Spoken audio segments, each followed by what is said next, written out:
bonne nouvelle pour les investisseurs de la BRVM. La semaine du 11 au 15 mai 2026 s'est terminée dans le vert. Et ce n'est pas une petite progression.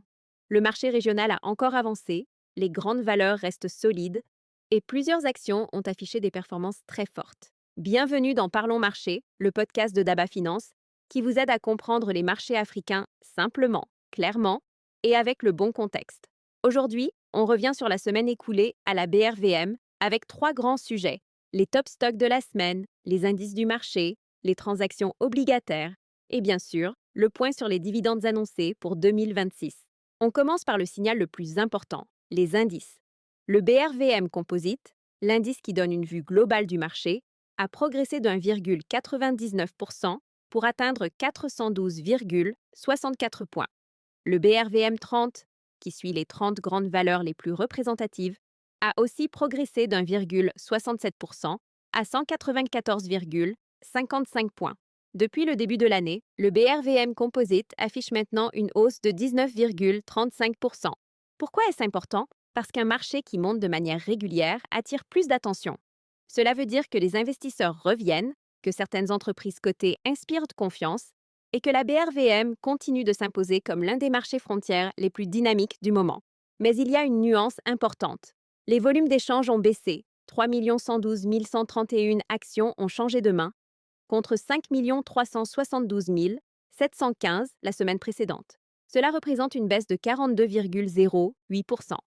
La valeur totale échangée a aussi reculé à 6,39,4 milliards de francs CFA, contre 7,426,9 millions de francs CFA la semaine précédente. En langage simple, cela veut dire que le marché a monté, mais avec moins de participation. Les prix ont progressé, mais tout le monde n'a pas forcément acheté massivement. Pour un investisseur, c'est un signal à suivre. Une hausse avec des volumes plus faibles peut rester positive, mais elle demande de la discipline. Il faut regarder la qualité des entreprises, les résultats, les dividendes, et pas seulement le mouvement des prix. Passons maintenant au top stock de la semaine. La grande vedette a été Bernabé Côte d'Ivoire. Le titre a bondi de 18,85% pour atteindre 1545 francs CFA. Cette performance s'explique par l'intérêt des investisseurs pour les entreprises liées au cycle d'infrastructure en Côte d'Ivoire, mais aussi par une perception de sous-valorisation. En clair, certains investisseurs pensent que le marché n'avait pas encore pleinement reconnu la vraie valeur de l'entreprise. Juste derrière, Cori Banque Internationale Burkina Faso a progressé de 18,48% à 19 905 francs CFA. Depuis le début de l'année, le titre affiche une progression impressionnante de 84,65%. C'est l'un des signaux les plus intéressants de cette année sur la BRVM. Malgré un contexte sécuritaire et politique complexe au Burkina Faso, certains investisseurs semblent considérer que les actifs burkinabés cotés peuvent offrir une valeur importante lorsqu'ils sont achetés au bon prix. Safka. Côte d'Ivoire a également connu une belle semaine, avec une hausse de 14% à 3 990 francs CFA. CFA Motors a gagné 12,27% à 1555 francs CFA. Neyseda a progressé de 10,03% à 1920 francs CFA. Du côté des baisses, Aura Group Togo a enregistré la plus forte correction de la semaine avec un recul de 4,50 et 1% à 2435 francs CFA. Server Abidjan a reculé de 4,20% à 2850 francs CFA. Ecobank Group a baissé de 3,33% à 29 francs CFA. Ecobank. Côte d'Ivoire a reculé de 2,98% à 16 300 francs CFA. Citab a terminé en baisse de 1,40% à 20 et 1 200 francs CFA. Le point à retenir ici est simple. Le marché n'a pas monté partout de la même manière. 28 actions ont progressé, 14 ont baissé et 5 sont restées stables. La tendance générale est positive, mais la sélection des titres reste essentielle. Parlons maintenant de l'activité.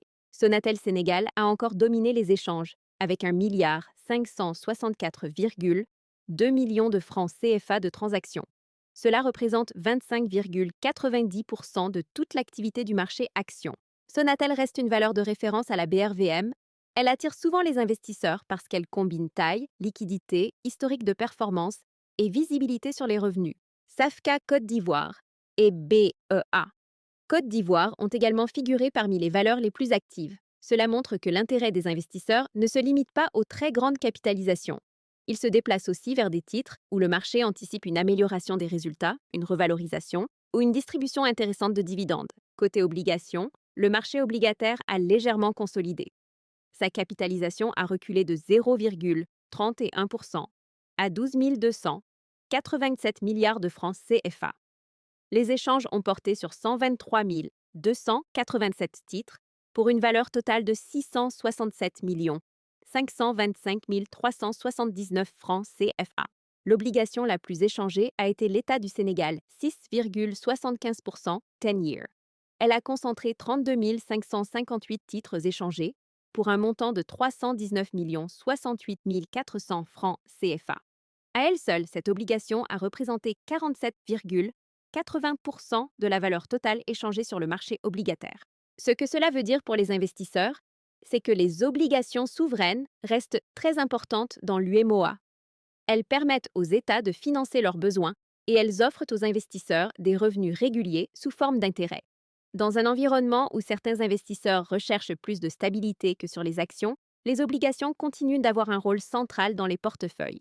Autre actualité importante de la semaine, Nestlé Côte d'Ivoire. L'entreprise a publié des résultats 2025 avec un chiffre d'affaires en hausse de 6% à 233,3 milliards de francs CFA. Le bénéfice net a légèrement progressé à 18,4 milliards de francs CFA.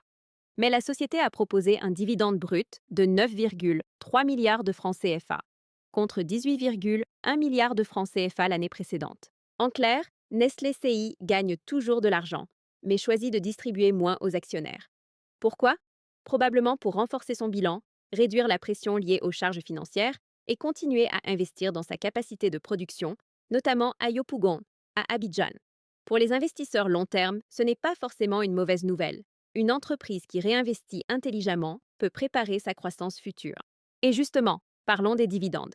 Pour la saison 2026, 27 sociétés ont déjà annoncé ou proposé des paiements de dividendes, avec un rendement moyen de 5,35%.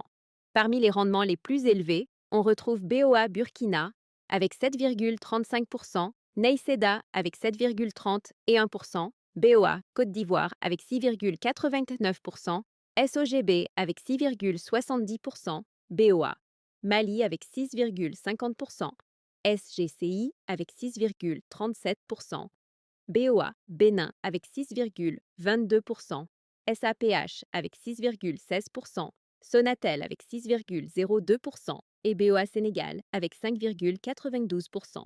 Certaines annonces ont déjà été officiellement confirmées par la BRVM, notamment BOA Burkina, BOA Côte d'Ivoire, BOA Mali, BOA Bénin, Sonatel, BOA Sénégal, Ecobank Côte d'Ivoire et Sicable.